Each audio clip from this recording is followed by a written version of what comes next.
RRQ sih, karena mereka punya Eudora, so mungkin bakal bisa dimaksimalkan dari instant kill pick off-nya, apalagi dia bawa jauh head. Oke, Alright. KB Ararki. Sementara Oji. Dari draftnya ini untuk saat ini masih di RRQ sih. Tapi kalau misalnya bisa di kontes kita kan gak ada yang tahu. Dan langsung saja Benar. kita menuju ke Land of Dawn untuk kali ini.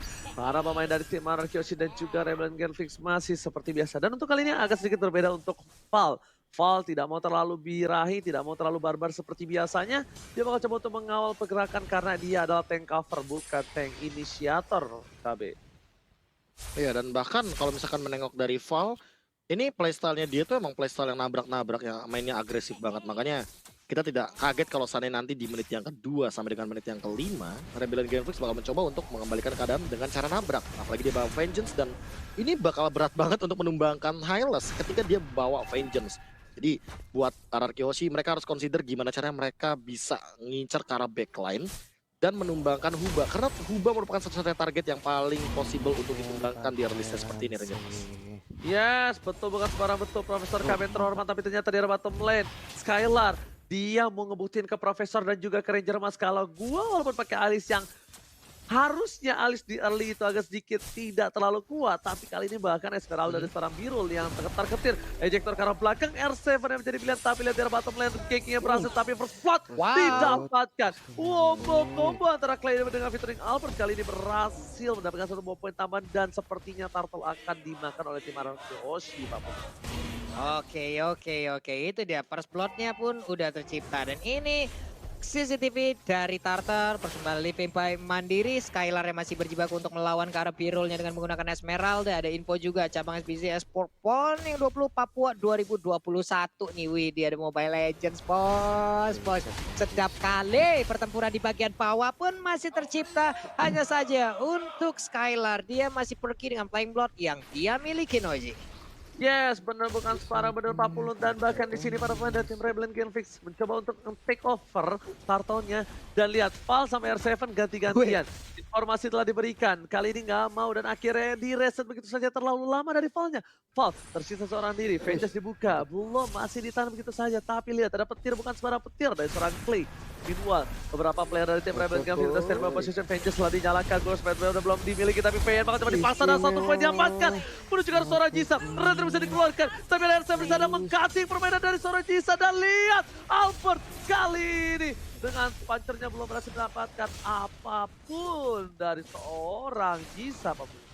Yap, tapi turtle-nya masih terbuka dan turtle-nya pun kali ini akan menjadi milik dari Albertnya di tempat yang berbeda. Skylar langsung dibantu oleh Clay, berhasil untuk mendapatkan satu player lagi yang dimiliki oleh Rebellion Genflix. Mulai bonyok 3-1 point kill dan juga ada satu turtle yang berhasil diamankan.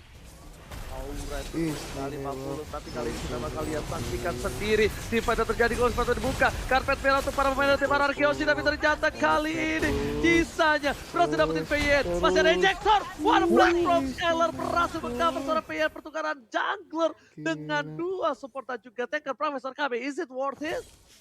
Wow, aku tidak melihat ini adalah pertukaran yang cukup baik bagi Rebellion Genflix karena back again Jisa tumbang. Tapi yang paling terpenting adalah Val-nya nggak boleh tumbang di saat teamfight Turtle terjadi. Karena dari tadi ya aku melihat ketika teamfight Turtle tuh benar-benar penting banget kehadiran dari Val. Dan tapi di arah bottom lane-nya Skylar, dia nggak punya mana. Kalau dia punya mana, itu adalah kerugian yang berlipat ganda bagi Rebellion Genflix. Karena ini tumbang Esmeralda aja udah rugi. Dan itu benar-benar rugi banget, Rangers. Yes, betul sekali, tapi lihat dilempar ke arah belakang, Val masih menjadi pilihan bulan-bulanan warga dan bahkan satu petir bukan sembarang petir, dikati begitu saja. Ryuk mau kemana, nggak boleh pulang, maunya digoyang, dipaksa dan ternyata anak kecil kali ini harus flicker ke arah belakang. Jangan panggil aku anak kecil, tapi dinosaurus kecil, paman, tolong aku. Di arah top lane, dia tersisa seorang diri untuk melakukan clearing minion, sedangkan Skylar dengan stiker EVOS-nya masih coba untuk bertahan di arah bottom lane dengan ada Blood on 40.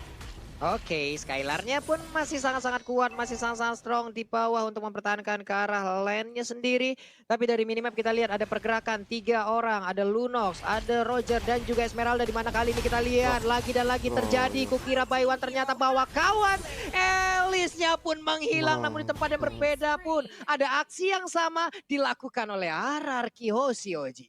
Yes, emang karena memang dari seorang Alisy ini tidak bisa terlalu kuat di arah early game. Dia memang di arah late game. Memang hero scaling diprioritaskan untuk asuransi late game. Tapi dengan turtle yang diamankan ditukar dengan satu batu red di arah bottom lane sebenarnya rugi. Kecuali R7 dapetin satu turret di arah atas. Dan ini akan menjadi sedikit adil untuk tim arah Kyoshi. Dengan segi gold yang tidak terlalu... jauh deh gara-gara satu turtle itu jadi jauh. Jadi bedanya 2000. Jauh Malu. deh. Matematikanya biasa, tapi ternyata VN Gold Spectre dibuka, flicker ke arah belakang, satu stun diamankan, tapi VN masih sabar. Nunggu momen, nunggu timing karena tidak ada purple buff untuk teamfight seorang Albert 40. Ini dia pergerakan sepertinya dari Birul udah mulai terlihat posisinya langsung dikejar oleh VN, ada Clay juga di bagian belakang untuk memberikan backupan. Valnya ingin maju langsung disetrum Ajang, kau mau pergi kemana? Dilempar lagi dengan ejectornya, kudanya pun langsung menghilang. Hylos tidak kuat lagi untuk menampainya, damage yang dikeluarkan dari Elite juga mulai gabung di bagian tengah. VN pun udah gak kuat, VN menghilang, Esmeralda menghilang, 2 orang, 3 orang, 4 orang. Dan ini dia satu player terakhir dari Rebel Camping. Bisakah kau bertahan karena Elis pun mengejar? Udah ada pilihan of order, terkena efek slow-nya. Tapi dia pun masih selamat, Oji. Ban, lihat kini Albert mau coba mainin puncher tapi terlalu jauh. Nggak berhasil untuk mengejar ke arah pemain dari tim Rebel Galveston Item ya, Profesor, silakan. Iya, apalagi kita satu momen di mana Val-nya lagi dan lagi terculik ini karena dia baru punya Dominance Ice. Dan itu nggak cukup untuk mendobrak semua damage yang diberikan oleh teman-teman RRQ. Oke, kita lihat di sini Albertnya udah punya War Axe. Yang artinya dia benar-benar ready banget untuk teamfight jangka panjang. Dia bakal punya penetration selama mungkin ketika Puncture masih berjalan. Dan endless battle membuat dia makin lebih bisa sustain dengan lifesteal dan true damage yang ia miliki. Tapi R7 ini akan menjadi ancaman tersendiri. Karena apa? Karena nanti di teamfight jangka panjang ketika dia udah punya Vengeance spell-nya dan ditambahkan dengan Bloodlust X yang ia miliki, Inferno tentu akan menjadi penyelamat kalau misalkan dia mau head to head, apalagi lawan kuda luar biasa Val yang kali ini berada di hadapannya, Mas.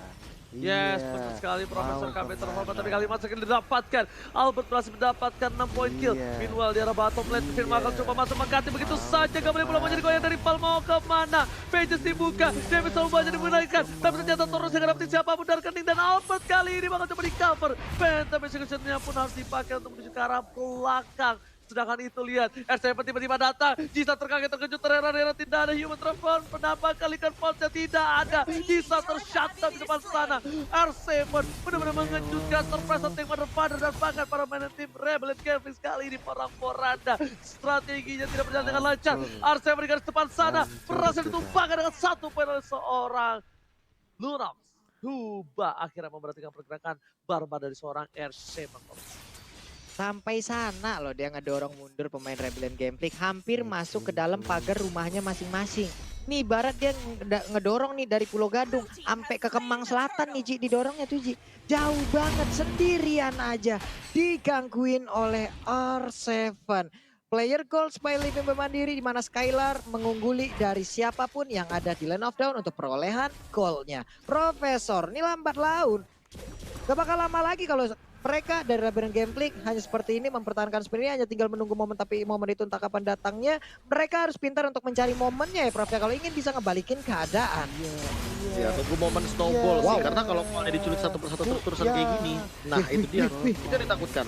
Bakal ada penculikan lagi dan bahkan teamfight-nya akan berlanjut terus Ranger Mas. Oh my god, Albert almost berhasil kabur dan ternyata tidak terlalu cepat. Laser Winter Terancam dikeluarkan, langsung ke arah belakang. Skylar memberikan semua damage terhadap para pemain tim Rebellion Gameplay. Dan bahkan kali ini 4-2. Birul gak boleh pulang, maunya digoyang dan bahkan Birul ditumpangi di arah turretnya. Langsung tidak bisa bergerak banyak dan Birul hanya bisa pasrah 40. Yap. Itulah yang terjadi lagi dan lagi, harus kehilangan begitu banyak player dari Rebellion Gameplay. Teman dari arah Kyoshi, mereka begitu menguasai pertandingan dan sekarang Skylarnya punya purple buff. Siap untuk makin mengacak-acak lagi, siap untuk makin menabrakkan dirinya ke kerumunan player Rebellion Gameplay, Koji. Alright, bener banget Pak Pulung. Tapi lihat di sana damage yang diterima oleh seorang Val terlalu banyak. Bahkan Valja udah menjadi bulan-bulanan warga dengan 5 kali ditumbangin. Udah mulai masuk ke arah belakang. Eta match sebenarnya seorang Birul. Esmeralda gak bisa bertahan, tapi lihat damage terlalu besar diisu dengan Bloodthorn. Dan bahkan Esmeraldanya lumpuh. Langsung tak bergerak sama sekali. Di tengah sana, R7 coba dimasukin. Dimakan, dilahap, dijilat, dilapain. Dan bahkan Vengeance jadi pop-up. Inferno dibuka. Val tertahan seorang diri. Tapi di belakang sana Skylar berhasil mengusir mundur seorang Huba yang gak bisa mengcover para pemain dari tim Rebellion Conflict. Tapi di arah top lane-nya. Lihat top lane-nya. Top lane-nya mencoba di rating. Tapi ternyata itu gak cukup untuk Rebellion Conflict. Yang mereka almost kehilangan turret inhibitornya 40. Yap, cuman posisi dari Roger kayaknya udah mulai ke spot. Tamusnya ngegejar, kayaknya bakal ketahuan. Iya, ini dia. Ini akan menjadi momen yang sangat-sangat mengerikan untuk satu player yang dimiliki oleh Rebellion Conflict. Di mana Tonrosnya udah mulai masuk. Ada Lycan Force, gak bakal kuat. Gak bakal bisa untuk menangkal fight-nya damage yang dikeluarkan oleh Lancelot dan juga Tamus. Yes, licin juga Lancelot yang mirip gue. Tapi silakan Profesor. Mohon maaf, saya dengar tadi ya. Aduh, Jangan pedes kira banget kami kuping tidak gua dengar. dengernya. Iya, dan membuat damage yang tadi kejutan banget mungkin bagi Papulung karena Jisa juga udah terdeteksi terlebih dahulu oleh Molten Side yang dimainkan oleh R7 dan tidak, bahkan Clay, bahkan Skylar. Gak, aku kira cuma R7 doang yang tadi mengamankan item untuk anti ejector dan ternyata kali ini semua pemain dari RRQC beli anti ejector biar ini fokusnya Finn bener-bener ngelontarin Rebellion Genfix karena defense item yang mereka miliki belum begitu banyak dan bahkan damage dari Huba dia hanya mengandalkan dari Genius One. Artinya dia tidak memiliki damage yang benar-benar konstan karena belum ada Holy Crystal di sini, belum ada bonus damage yang cukup tinggi juga. Dan Val dia benar-benar harus memikirkan gimana caranya itemization dia benar-benar bisa maksimal. Dia punya Athena Shield, tapi dia akan sangat rapuh ketika di hadapan Albert karena dia hanya mengandalkan satu buah Dominance Ice. Dan itu nggak cukup karena target utama dari Dominance Ice adalah regen HP dari R7 dan R7 membalaskan hal tersebut dengan Dominance Ice juga. Jadi regen HP dari Val juga nggak bakal maksimal dan Vengeance-nya bakal kita lihat bagaimana Tamus head to head match up melawan Val sesaat lagi Ranger Mas.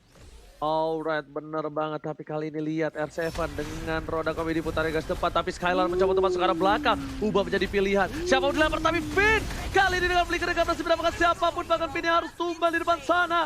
Sang kapten harus hilang. Tapi Albert masih mau lebih. Dengan depan cerah dikeluarkan. Ada Skylar di depan sana. Skylar juga gak mau terlalu terburu-buru karena mereka menunggu satu buah super minion. Dan ternyata mereka tarik ulur lagi. Mereka gak mau terlalu terburu-buru karena tak ada sang kapten untuk kali ini. Profesor dan juga Papulung.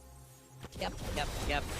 Dengan konsel yang dia tadi udah gunakan, dia masuk ke bagian dalam, ada flicker juga yang udah dia gunakan. Tapi ternyata tidak ada target dan sekarang akan ada satu pick off yang dilakukan oleh pemain dari RQC. Untungnya Eudora masih bisa pergi, Clay-nya langsung kabur, ngacir pergi ke arah yang berbeda, memisahkan diri rekannya. Jisa masih mencari, udah ada satu Phantom Execution, sakit banget. Brian of Order, Elise-nya mulai masuk, langsung di stun aja, mulai disedot semuanya, mendonorkan darah terhadap Elise. Skylar-nya mengejar lagi ke arah mana, Kau-nya masih bisa selamat untuk Skylar. Tapi R7 masuk terlalu dalam dan hilang sudah beberapa pemain dimiliki oleh RRQ Oji. Oke, tapi lihat Skylar langsung mundur ke arah belakang. Di sini 3 versus 4. Para pemain dari tim RRQC ada sang kapten. Kali ini bakal coba untuk masuk ke arah belakang. Skylar mencoba untuk nge-cutting tapi ternyata tidak. Skylar pun sadar dia harus tidak boleh terlalu nafsu, tidak boleh terlalu birahi. Karena kalau misalnya nafsu sedikit saja hilang sebelangga. Dan para pemain dari tim Rebellion Conflict akan coba untuk pertandingan 4 versus 5. Satu boss stand dikeluarkan, Tonros telah dikeluarkan. Tapi ternyata lihat ada close battle telah dikeluarkan, dikejar oleh Jisa. Legal Force dikeluarkan, menuju seorang Clay. Dapatkan Clay yang ditumpangin begitu saja tak tersisa. One man situation di arah bottom lane. Albert versus Jisa kali ini lihat. Mencoba dikejar, mencoba dihajar. Dia terlalu besar, Tonros sakit. Megakil lihat langsung serigala berbulu domba. Kali ini harus berubah menjadi serigala berbulu kelinci.